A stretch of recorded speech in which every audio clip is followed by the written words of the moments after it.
হলো যিকরুকা আখাকা মা ইয়াকরাহুহু।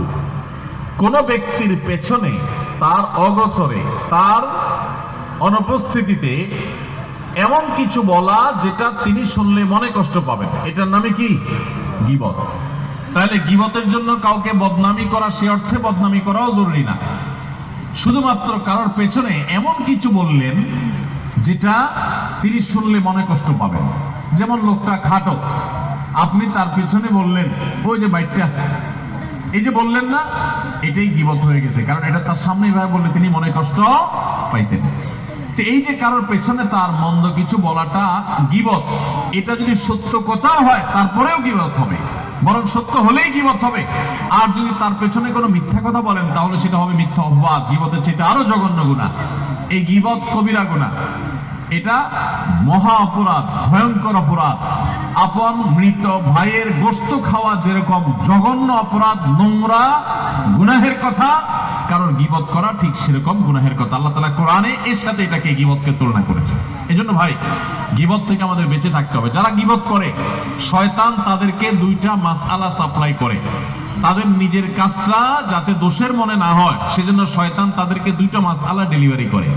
তার একটা হলো, শয়তান বলে যে আমি যার পেছনে সমালোচনা করতেছি এটা তো আমি সত্য বলতেছি, মিথ্যা বলতেছি না। যদি কেউ কারো গীবত করে আর আপনি বলেন ভাই কারো গীবত করেন না, গীবত করা গুনার কথা, তাহলে লোকটা কি বলবে? সে বলবে ভাই আমি যেটা বলতেছি সত্য বলতেছি, আমি মিথ্যা কিছু বলতেছি না। এই লোকটা গীবতের সংজ্ঞা জানেন না। একটা লোক খারাপ একটা কাজ করেছে, তার অগোচরে আপনি রাস্তাঘাটে, দোকানে পাটে হেঁটে হেঁটে মানুষের কাছে, অনেক মা বোনরা আছে যে কোনো মহিলার কোনো ত্রুটি পাইছে, অন্য মহিলাদের সাথে রসি রসি এটা গল্প করেন। তিনি যেটা করেছেন অন্যায়, সেই অন্যায়টাই তার পেছনে বললেই গীবত হবে। আর দ্বিতীয় যে মাসআলা শয়তান আমাদের ডেলিভারি করে সেটা হলো, যদি কাউকে বলেন আপনি ভাই গীবত করেন না, তখন বলবে ভাই এটা আমি তার সামনেও বলতে পারবো, আপনি কি মনে করছেন? তো সামনে বলতে পারবেন আপনি, এত বড় বেটাগিরি আপনার জাহির করার ক্ষমতা যদি থাকে, তাহলে পিছনে কেন বলতেছেন? সামনে বলেন, সেটা জায়েজ আছে, পিছনে বলা জায়েজ নাই। সামনে সুন্দরভাবে বলেন যাতে তার সংশোধন হয়। দেখুন ইসলাম কেন গীবতকে নিষেধ করেছে জানেন? গীবতের মাধ্যমে সামাজিক বিশৃঙ্খলা তৈরি হয়, অশান্তি তৈরি হয়, সম্প্রীতি বিনষ্ট হয়, সমাজ অশান্তির দিকে ধাবিত হয়। কিভাবে? একটা মানুষ খারাপ কাজ করেছে, তার অগোচরে আরেকজনের কাছে যদি তার দোষের কথা বলেন, তাহলে এই লোকটার দোষ কি সংশোধন হয়ে যাবে? যাবে না। বরং কি হবে? অন্যান্য লোক যাদের কাছে তার বদনামি করলেন, ওই লোকগুলো যার গীবত করেছেন তার সম্পর্কে ভুল ধারণা তৈরি হবে, জেদ তৈরি হবে, ঘৃণা তৈরি হবে, সমাজে তাদের মধ্যে দূরত্ব তৈরি হবে। তাহলে সংশোধন তো হলোই না, বরং তার দোষগুলো মানুষের কাছে বলে বলে বলে বলে তার অনেক ক্ষেত্রে সংশোধন হওয়ার পথ আপনি আরো রুদ্ধ করে দিলেন। গোটা সমাজের মধ্যে আপনি নোংরামি ছড়ায় দিলেন। আর যদি তার সামনে বলেন, তাহলে সেক্ষেত্রে কি হবে? ওই লোকটা তার দোষের কথা শুনে যদিও সে চেতে যায় বা উপর দিয়ে মনে কষ্ট জাহির করে, ভেতরে সে ঠিকই অনুভব করবে যে আমার তো এই দোষটা আসলে থাকা উচিত না।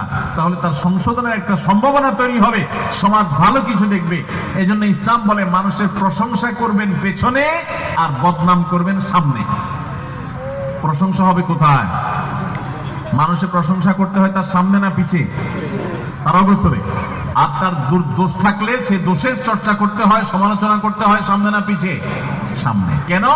কারণ সামনে দোষের কথা বললে তার সংশোধন হবে, আর সামনে যদি প্রশংসা করেন তাহলে তো সে ফুলে যাবে, অহংকারী হয়ে যাবে, মনে করবে আমি অনেক কিছু হয়ে গেছি। তখন অহংকারী মানুষ সমাজে বাড়লে সমাজ কি সুখী হবে না অসুখী হবে? আজকে আমাদের সমাজে এত মাস্তানি, এত মাতবরি, এত গুন্ডামি, এত টাকার বাহার, এত অস্ত্রের ঝনঝনানি, এত শক্তি প্রদর্শনের যে অসুস্থ প্রতিযোগিতা, এগুলো অহংকারের কারণে হয়ে থাকে। মানুষ যদি বিনয়ী হয়, ভদ্র হয়, ভালো মানুষ হয়, তাহলে সে তো অহংকার করবে না, সে তো মাস্তানি দেখাবে না, গায়ের জোর দেখাবে না, সে তো পেশি শক্তি প্রদর্শন করবে না। ইসলাম সেজন্য মানুষকে সামনে প্রশংসা করতে নিষেধ করে। সামনে প্রশংসা করলে মানুষ অহংকারী হয়ে যায়, ফুলে যায়, দাম্ভিক হয়ে যায়, এবং তার কারণে সমাজ অশান্তির দিকে ধাবিত হয়। আর পেছনে প্রশংসা করলে লাভ কি হয়? যে এই লোকটার প্রশংসা যখন আপনি পেছনে করবেন, যাদের কাছে করবেন তারা তার সম্পর্কে সুধারণা তৈরি হবে, ভালোবাসা তৈরি হবে, সম্প্রীতি তৈরি হবে। মাশাআল্লাহ তার ভিতরে এই গুণটা আছে, আমার জানা ছিল না, তাহলে তার প্রতি একটা হৃদ্যতা তৈরি হবে, এর মাধ্যমে সমাজে একটা সুন্দর আবহাওয়া তৈরি হবে। এজন্য ইসলাম বলে মানুষের দোষ বলবেন সামনে, গুণ বলবেন পেছনে। কিন্তু এই কাজটা করতে বিরক্ত লাগে। আমরা বেশিরভাগ মানুষ হলাম এর উল্টাটা করি, মানুষের সামনে তারিফ করে পাম্পট্টি দিয়ে বাতাস দিয়ে ফুলাই তারে, আর তার দোষগুলো সব পেছনে বলি, অর্থাৎ তার কাছে ভালো সাজি, পেছনে তার দুর্নাম করে, গীবত শিকায়েত করে, সমালোচনা করে নিজের আমল বরবাদ করি, সমাজকে ধ্বংস করি। ঠিক না ঠিক? এজন্য ভাইরা, গীবত জঘন্য অপরাধ। সারাদিনে সবচেয়ে বেশি যে পাপ, যে কবিরা গুনাহ আমাদের দ্বারা হয়, তার ভিতরে একেবারে শীর্ষস্থানীয় কবিরা গুনাহ হলো এই গীবত। ঘরে ঘরে, জনে জনে এই গীবত হয়। অনেক সময় গীবত যে করি আমরা টেরও পাই না। ইসলামের নামে গীবত অনেক সময় করি আমরা। ইসলামিক বিভিন্ন গ্রুপ, বিভিন্ন দল, বিভিন্ন মত, বিভিন্ন বলয়, বিভিন্ন গোষ্ঠী, তাদের মধ্যে দেখবেন একদল আরেক দলের অমুকের বিরুদ্ধে তমুকের বিরুদ্ধে ব্যক্তিগত বিষয়গুলো নিয়ে তারা রসিয়ে রসিয়ে গল্প করে করে তারা সমালোচনা করছেন। শয়তান তাদেরকে বুঝতেও দিচ্ছে না যে তারা কবিরা গুনাহে লিপ্ত হয়েছে। আছে না নাই?